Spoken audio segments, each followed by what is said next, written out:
Welcome back to the Scifi-ology podcast. I'm your host, Scott Johnson. This week, we will continue our journey on A Princess of Mars by Edgar Rice Burroughs.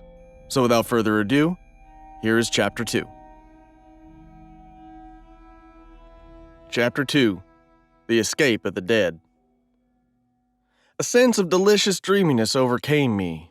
My muscles relaxed, and I was on the point of giving way to my desire to sleep when the sound of approaching horses reached my ears. I attempted to spring to my feet, but was horrified to discover that my muscles refused to respond to my will. I was now thoroughly awake, but as unable to move a muscle as though turned to stone. It was then, for the first time, that I noticed a slight vapor filling the cave. It was extremely tenuous and only noticeable against the opening which led to daylight. There also came to my nostrils a faintly pungent odor, and I could only assume that I had been overcome by some poisonous gas. But why I should retain my mental faculties and yet be unable to move, I could not fathom. I lay facing the opening of the cave, and where I could see the short stretch of trail which lay between the cave and the turn of the cliff around which the trail led. The noise of the approaching horses had ceased, and I judged the Indians were creeping stealthily upon me along the little ledge which led to my living tomb. I remember that I hoped they would make short work of me, as I did not particularly relish the thought of the innumerable things they might do to me, if the spirit prompted them. I had not long to wait before a stealthy sound apprised me of their nearness, and then a war-bonneted, paint-streaked face was thrust cautiously around the shoulder of the cliff, and savage eyes looked into mine. That he could see me in the dim light of the cave I was sure, for the early morning sun was falling full upon me through the opening. The fellow, instead of approaching, merely stood and stared, his eyes bulging and his jaw dropped. And then another savage face appeared, and a third and fourth and fifth, craning their necks over the shoulders of their fellows whom they could not pass upon the narrow ledge. Each face was a picture of awe and fear. But for what reason I did not know, nor did I learn until 10 years later. That there were still other braves behind those who regarded me was apparent from the fact that the leaders passed back whispered word to those behind them. Suddenly, a low but distinct moaning sound issued from the recesses of the cave behind me, and as it reached the ears of the Indians, they turned and fled in terror, panic-stricken. So frantic were their efforts to escape from the unseen thing behind me that one of the braves was hurled headlong from the cliff to the rocks below. Their wild cries echoed in the canyon for a short time, and then all was still once more. The sound which had frightened them was not repeated, but it had been sufficient as it was to start me speculating on the possible horror which lurked in the shadows at my back. Fear is a relative term, and so I can only measure my feelings at that time by what I had experienced in previous positions of danger, and by those that I have passed through since. But I can say without shame that if the sensations I endured during the next few minutes were fear, then may God help the coward, for cowardice is of a surety its own punishment. To be held paralyzed, with one's back towards some horrible and unknown danger from the very sound of which the ferocious Apache warriors turn in wild stampede, as a flock of sheep would madly flee from a pack of wolves, seems to me the last word in fearsome predicaments for a man who had ever been used to fighting for his life with all the energy of a powerful physique. Several times I thought I heard faint sounds behind me as of somebody moving cautiously, but eventually even these ceased, and I was left to the contemplation of my position without interruption. I could but vaguely conjecture the cause of my paralysis, and my only hope lay in that it might pass off as suddenly as it had fallen upon me.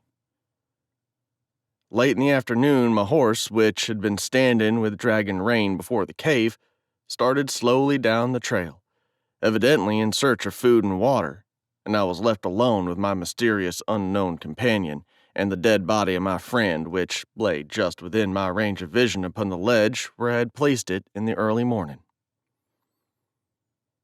From then until possibly midnight, all was silence, the silence of the dead. Then, suddenly, the awful moan of the morning broke upon my startled ears, and there came again from the black shadows the sound of a moving thing, and a faint rustling as of dead leaves. The shock to my already overstrained nervous system was terrible in the extreme, and with a superhuman effort, I strove to break my awful bonds. It was an effort of the mind, of the will, of the nerves. Not muscular, for I could not move even so much as my little finger, but nonetheless mighty for all that. And then something gave. There was a momentary feeling of nausea, a sharp click, as of the snapping of a steel wire, and I stood with my back against the wall of the cave facing my unknown foe. And then the moonlight flooded the cave, and there before me lay my own body as it had been lying all these hours, with the eyes staring toward the open ledge and the hands resting limply upon the ground. I looked first at my lifeless clay there upon the floor of the cave, and then down at myself in utter bewilderment. For there I lay clothed, and yet here I stood but naked as the minute of my birth. The transition had been so sudden and so unexpected that it left me for a moment forgetful of aught else than my strange metamorphosis. My first thought was, is this then death?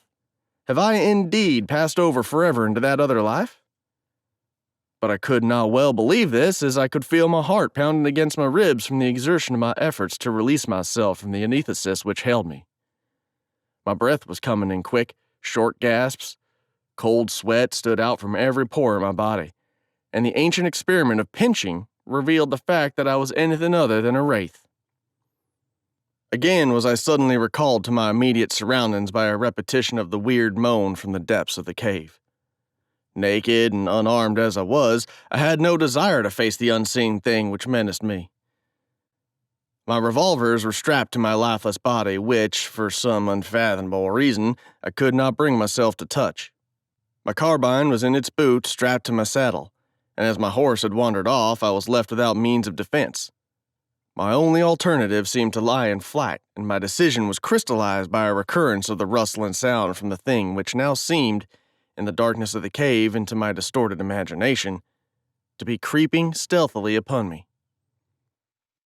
Unable longer to resist the temptation to escape this horrible place, I leaped quickly through the opening into the starlight of a clear Arizona night. The crisp, fresh mountain air outside the cave acted as an immediate tonic, and I felt new life and new courage coursing through me. Pausing upon the brink of the ledge, I upbraided myself for what now seemed to me wholly unwarranted apprehension. I reasoned with myself that I had lain helpless for many hours within the cave, yet nothing had molested me, and my better judgment, when permitted the direction of clear and logical reasoning, convinced me that the noises I heard must have resulted from purely natural and harmless causes.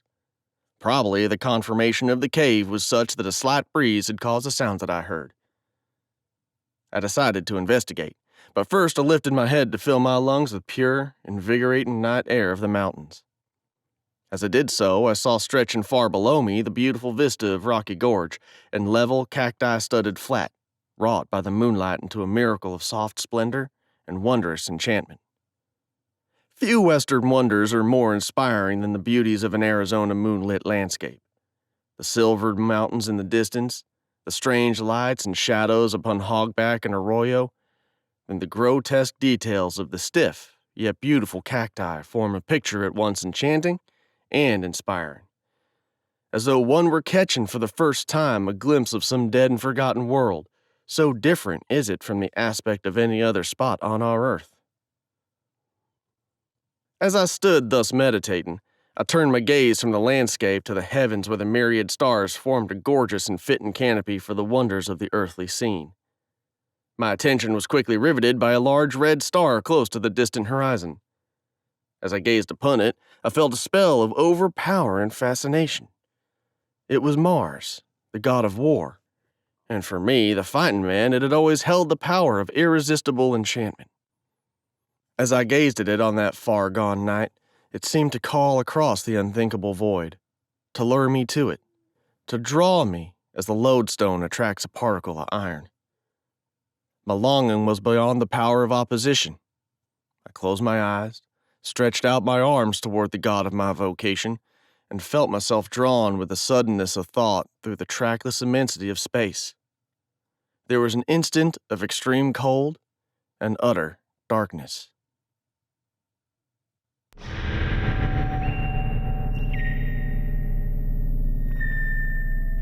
This was Chapter 2 of A Princess of Mars by Edgar Rice Burroughs.